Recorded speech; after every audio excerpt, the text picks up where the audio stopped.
책으로 만나는 가을 개벽 문화 김영현입니다. 인류 삶의 발자취를 기록한 역사. 하지만 인류 역사라는 말처럼 남성과 여성이 함께 만들어 왔음에도 불구하고 여성들의 이야기는 사라지고 없는데요.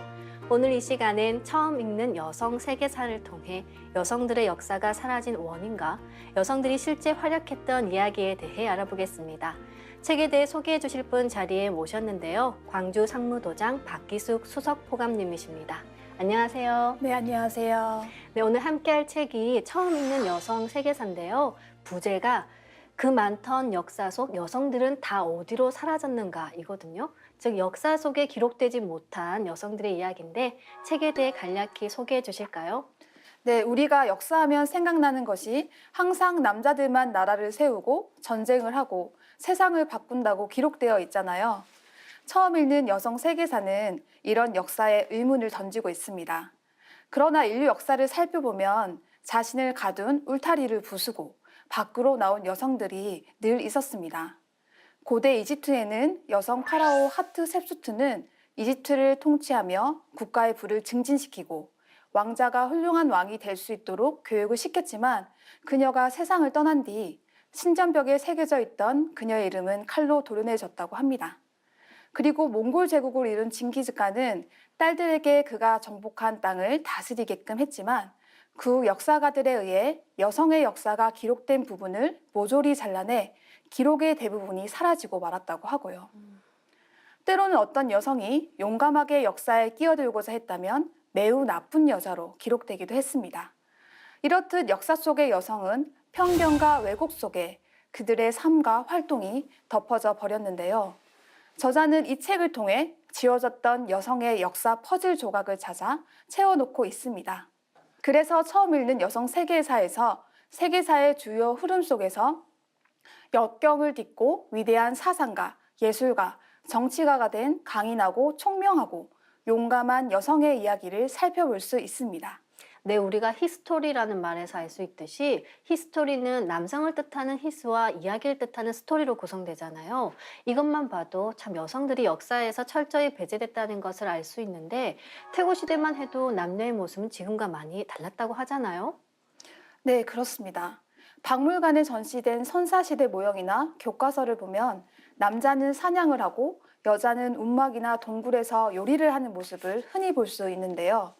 많은 이들이 남자는 사냥에 집중했기에 집중력이 생기고 여자들은 집에서 요리를 하며 모여 지내는 시간이 많아서 수다쟁이가 되었는데 그것이 지금까지 이어져 내려오고 있다는 논리를 펴고 있습니다. 하지만 문제는 고고학에서는 그와 상반되는 물건들이 더 많이 발견되고 있다는 것인데요. 도구나 무기와 함께 묻힌 여자, 진주구슬과 실패와 함께 매장된 남자가 발견된 것을 예를 들 수가 있습니다. 이를 통해 어쩌면 우리가 인식하는 것과는 반대로 한때 과거에 여성들이 무기를 들고 사냥을 나가고 남자들이 요리를 했을지도 모른다는 생각도 해보게 되는 것이죠. 석기시대의 모습을 볼 수 있는 조각상 중 하나가 그 유명한 오스트리아 빌렌도르프에서 발굴된 조각상으로 뚱뚱한 여자를 모델로 한 조각상인데요. 그런데 이와 놀랄 정도로 닮은 조각상들이 전 유럽에서 발견되면서 학자들은 그 넓은 지역의 사람들이 모두 같은 종교를 믿었다는 결론을 내리게 됩니다. 또 조각상들의 볼록한 배를 보고 이 여신상들은 당연히 풍요의 여신을 모델로 삼은 것이라고 생각했습니다. 하지만 이 시기에 나온 여성상들은 이와 다른 해석의 여지를 남기고 있는데요. 예를 들어 체코의 돌미 베스토니체에서 발굴된 비너스상은 바로 옆에 매장된 여성의 시신의 인상과 놀랄 정도로 닮았기 때문입니다. 따라서 우리가 여성상을 무조건 풍요의 여신으로 보는 해석은 잘못된 것이라고 볼 수 있는 것이죠. 네, 저자의 얘기처럼 여성상을 풍요의 여신으로만 보는 것은 문제가 있을 수 있다는 생각이 드는데요. 고대에는 인류가 남신 이상으로 여신을 숭배해 왔지 않습니까? 저자도 이집트의 신관을 예로 들고 있죠. 네, 이집트에서는 다른 민족과 다른 신관을 가지고 있었는데요. 보통 천지 부모라고 해서 대부분 하늘을 남신인 아버지로 땅을 여신인 어머니로 여겨왔잖아요. 그런데 이집트에서는 이와 반대로 대지의 신은 남성으로 하늘의 신을 여성으로 숭배하고 있었습니다. 즉 대지의 신은 게브라는 남신이고 하늘의 신은 누트라는 여신인 것인데요. 이집트인들은 하늘의 신 누트가 저녁마다 대지 위로 허리를 굽혀 태양을 꿀꺽 삼켜버리기 때문에 어둠이 찾아오며 다시 아침이 되면 태양을 뱉어낸다고 믿었다고 합니다. 이를 통해 역사의 초창기 인류는 남신과 더불어 여신도 숭배했다는 것을 알 수 있는데요. 따라서 이집트의 신화를 통해서 우리는 여신만이 풍요를 관장하는 대지의 신이라거나 여자는 집에서 수다를 떨며 자식을 낳고 기르는 역할만 했다는 기존의 인식이 잘못됐다는 것을 다시 한번 확인할 수 있습니다. 다시 말씀드려서 역사 속에 묘사된 남성과 여성의 역할은 실제 했던 것이 아니라 만들어진 것일 수도 있다는 것이죠. 그럼 인류 역사는 왜 이렇게 남성 위주로 흘러오게 된 것일까요? 이에 대해 상제님께서는 선천은 어금존양의 세상이라고 하셨습니다.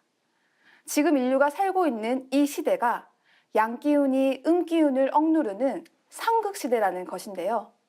이 말씀처럼 인류 역사가 남성 위주로 흘러오면서 여신은 파괴되어 인류의 기억 속에서 사라지고 여성의 권위는 추락하여 남성의 지배를 받는 존재로 전락하게 된 것입니다. 보통 하늘의 신은 남신, 그리고 땅의 신은 여신으로 그려지고 있는데 이집트에서는 반대라는 말씀이시네요. 근데 이집트에서 여신이 숭배되었다는 것은 그만큼 여성들의 권위가 높았다는 것을 뜻하는 거죠? 네. 당시 이집트에서는 여성의 권위도 남성과 마찬가지로 컸다는 것을 알 수 있는데요. 그리스 역사학자 헤로도토스는 이집트의 풍습과 관습에 대해 다른 민족과 완전히 반대라고 이야기하고 있습니다. 그는 이집트에서는 여자들이 시장에 나가 물건을 팔고 남자들이 집에서 천을 짠다고 기록하고 있습니다. 이집트에서는 일상생활에서는 다른 민족과 큰 차이가 없었지만 당시 다른 민족들이 생각도 못했던 각종 권리를 여성에게도 인정했습니다. 예를 들면 여성이 자기 가게를 운영하고 땅을 소유하거나 팔 수 있었으며 결혼한 후에도 부모에게 물려받은 유산을 보유할 수 있었습니다. 또 법적 분쟁이 일어나면 남성과 똑같이 증인으로 나설 수 있었고 법정에서 자신을 변호할 수도 있었습니다. 말씀하신 것처럼 남신과 더불어 여신을 숭배하며 여성들의 권위가 높았던 때가 있었는데요. 그럼 언제부터 여성들이 차별을 받기 시작했을까요? 여성에 대한 차별은 고대 법전이나 경전에서부터 찾아볼 수 있는데요. 아시리아 법전은 여성이 사람들 앞에 나설 때는 얼굴을 베일로 가려야 한다고 정했습니다. 당시에는 결혼한 여성이나 아이를 둔 어머니만 베일을 쓸 수 있었는데요. 베일이 여성을 보호하며 정숙한 여성임을 알리는 역할을 한다는 것입니다. 이 말은 곧 베일을 쓰지 않으면 정숙하지 않으므로 함부로 대해도 벌을 받지 않는다는 의미이기도 했습니다. 당연히 남자에게는 이런 규칙이 적용되지 않았습니다. 베일은 많은 사회가 여성과 남성을 다르게 대우한다는 것을 증거하는 가장 오래된 증거라고 할 수 있습니다. 그런데 지금도 결혼식이나 종교의식에서 여성들이 순결의 상징으로 베일을 쓰고 있지 않습니까? 3000년 전에 등장한 한 조각의 천이 오늘날까지도 많은 논란을 낳고 있다는 것은 여성의 권익을 회복하는 일이 얼마나 어려운 건지 보여주는 사례가 아닐까 합니다.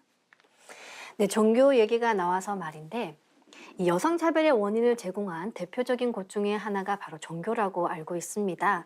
하나님도 아버지 하나님이라고 해서 남성으로 인식을 하고 있잖아요. 언제부터 이렇게 하나님을 남성으로 인식하게 된 건가요? 사실 고대에는 많은 신들을 믿었습니다. 그러던 중 메소포타미아 지역에 새롭게 등장한 페르시아인들이 유프라테스 강과 티그리스 강 사이에까지 영토를 넓히더니 훗날 이집트까지 정복했는데요. 그런데 그들은 세상의 기원을 다르게 생각했다고 합니다. 세상을 7일 만에 창조한 유일신 창조자가 있다고 믿은 것이죠.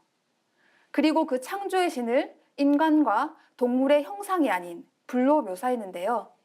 이 때문에 그리스인들은 페르시아인들을 불을 섬기는 자라고 불렀습니다. 이들의 종교가 바로 배화교라고 하는 조로아스터교인데요.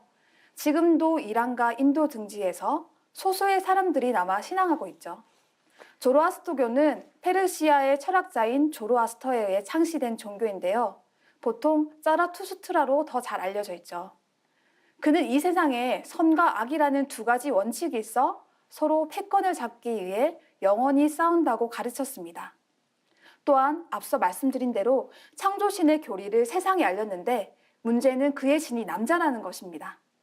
다시 말씀드려서 그의 종교는 남자들의 종교였기 때문에 여사제가 있었던 이집트나 메소포타미아와 달리 페르시아에서는 오직 남자만이 사제가 될 수 있었다고 합니다. 이때부터 유일신 하나님을 남성으로 인식하게 되었다고 볼 수가 있습니다. 조로아스터교에서 유일신이 세상을 7일 만에 창조했다는 교리를 처음 선포했다고 하셨는데요. 이 조로아스터교의 유일신 신앙과 여성에 대한 인식이 유대교로 이어지게 되죠. 네, 유대인이 바빌로니아로 포로로 잡혀간 적이 있는데요. 이를 디아스포라, 즉 바빌론 유수라고 합니다. 기원전 538년 바빌로니아를 정복한 페르시아 제국 키루스 2세에 의해 풀려날 때까지 약 50년 기간 동안인데요. 이때 유대인들은 페르시아로부터 유일신과 선악론 등 조로아스터교 교리를 배우게 되는데요.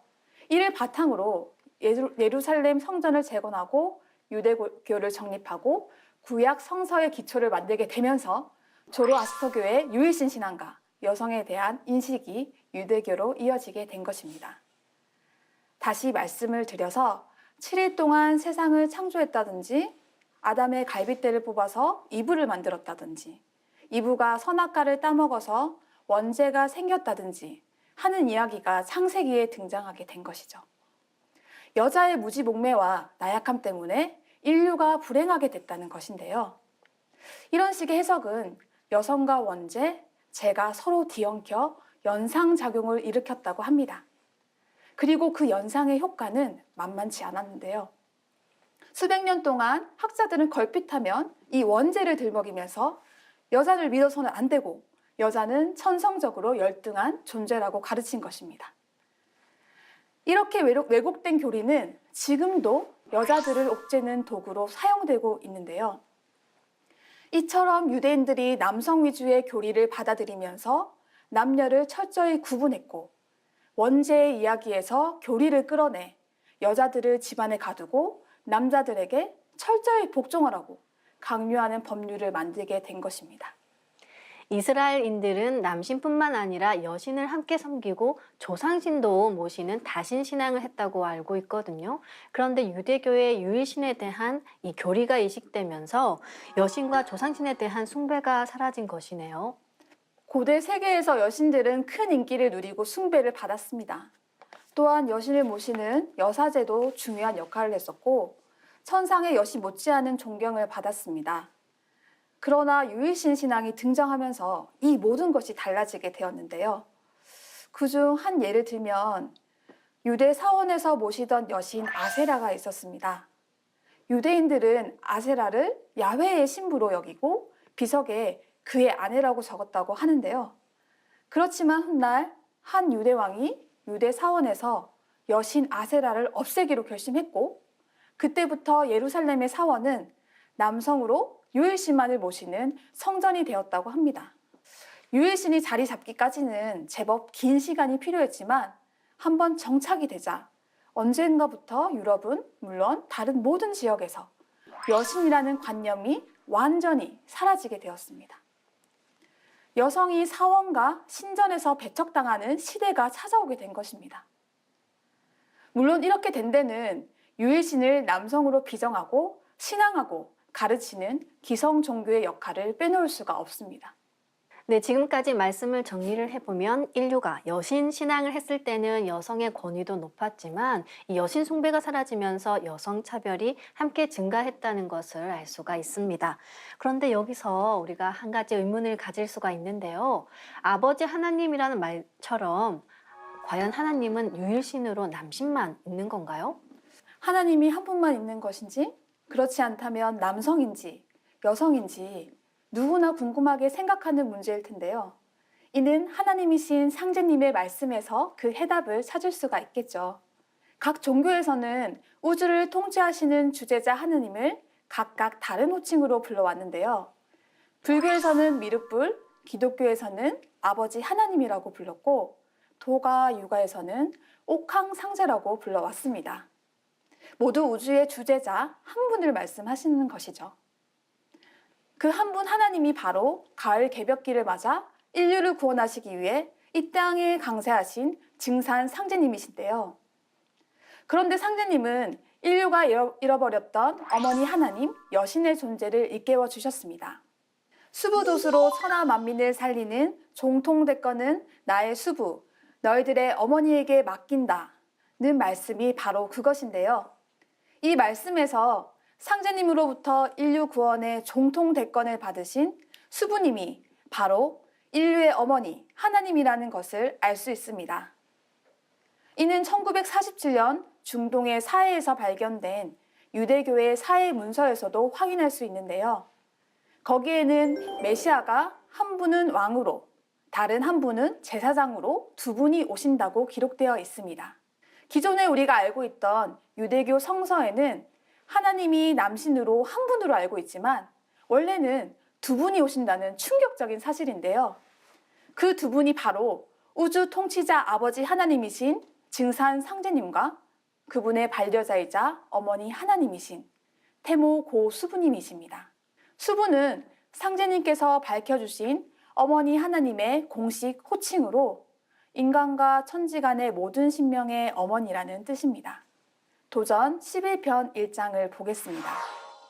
태모 고 수부님은 억조 창생의 생명의 어머니이시니라. 수부님께서 후천 음도의 운을 맞아 만유 생명의 아버지이신 증산 상제님과 합덕하시어 음양 동덕으로 정음 정양의 새천지인 후천 5만년 조화 성경을 여시니라.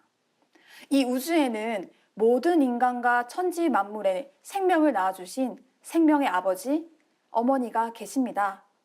상제님 말씀처럼 가을 개벽기에는 아버지 하나님만 오시는 게 아니라 음과 양이 합덕하는 이치로 여자 하나님, 제사장 역할을 하시는 어머니 하나님을 동반하시어 두 분이 함께 강세하시게 되는 것입니다. 네, 여성차별의 완전한 해결은 이 하나님에 대한 인식을 바로 세우는 데 있겠다 하겠습니다. 칼 야스퍼스는 이 조로아스터교를 포함해서 유대교, 불교, 기독교 등 이 기성 종교가 탄생하던 시기를 추계 시대라고 했는데요. 이때는 여성차별뿐만 아니라 인간 불평등도 함께 심화되던 시기였던 것 같습니다. 민주주의를 발명했다고 하는 그리스에서도 여성차별이 심했다고 해요. 네, 그렇습니다. 민주주의의 발상지로 유명한 고대 그리스는 여성 혐오의 발상지라고도 할 수 있다는 생각이 들 정도인데요. 아테네 시민들은 공동체의 일원으로 정치에도 참여할 수 있고 농부도 정치인도 상인 철학자도 될 수 있었습니다. 오늘은 연극을 하고 내일은 전쟁터에 나가 싸우고 모레는 평의회의 정치 현안을 논의할 수 있었던 것인데요. 하지만 이건 오직 남자들에게만 국한되는 것이었습니다. 더 정확히 말하자면 여자와 노예는 민주주의에서 배제되었는데요. 아테네에서 무엇을 계획하고 건축하고 토론하고 결정한다 해도 여자는 참여하거나 발언할 수가 없었고 심지어 연극에서 여자의 역할도 남자들이 대신했습니다. 여자에게 허용되는 것은 무의로 춤을 추는 것뿐이었다고 합니다. 시인 소포클레스는 여자는 보아야 하는 것, 그 말은 듣지 말아야 한다고 말했습니다. 한마디로 여자는 입을 다물어야 한다는 것이죠. 작가 크세노포는 물레질이 여성에게 가장 명예롭고 가장 적합한 일이라고 했고, 역사학자 헤시오도스는 고귀한 제우스가 여자를 창조한 것은 남자를 괴롭히기 위해서였다라고 말했을 정도였으니 당시의 여성 혐오와 차별이 얼마나 극심했는지 짐작할 수가 있겠죠. 네, 상제님께서는 이때는 해원시대라 몇천 년 동안 깊이 갇혀 남자의 완롱거리와 사역거리에 지나지 않았던 여자의 원을 풀어 정음정량으로 건곤을 짓게 한다고 말씀을 하셨는데요. 이 선천세상 동안 이 차별과 억압으로 여성들의 원한이 얼마나 깊었는지 짐작할 수가 있겠습니다. 그런데 유명한 철학자 아리스토텔레스가 여성 차별에 큰 역할을 했다고 해요. 네, 그렇습니다. 인류 최고의 철학자라고 칭송받는 아리스토텔레스는 생명체에도 위계 질서가 있어서 지위가 높은 생명체, 또 낮은 생명체가 있다는 이론을 펼치면서 남녀의 차이를 설명했는데요. 태아가 자궁했을 때 남아는 오른쪽에, 여아는 왼쪽에 앉아 있다고 주장한 것입니다. 이것이 왜 중요하냐면 오른쪽이 정의, 공평, 선이 자리하는 곳이기 때문입니다. 다시 말해서 아리스토텔레스는 엄마의 뱃속에서부터 여자아이는 결함을 가지고 태어났고 이러한 이유로 여성의 뇌가 더 작고 덜 발달했다고 확신했습니다. 한마디로 여자는 실패한 남자라는 것이죠. 그래서 여자는 질이 떨어지기에 여자이다.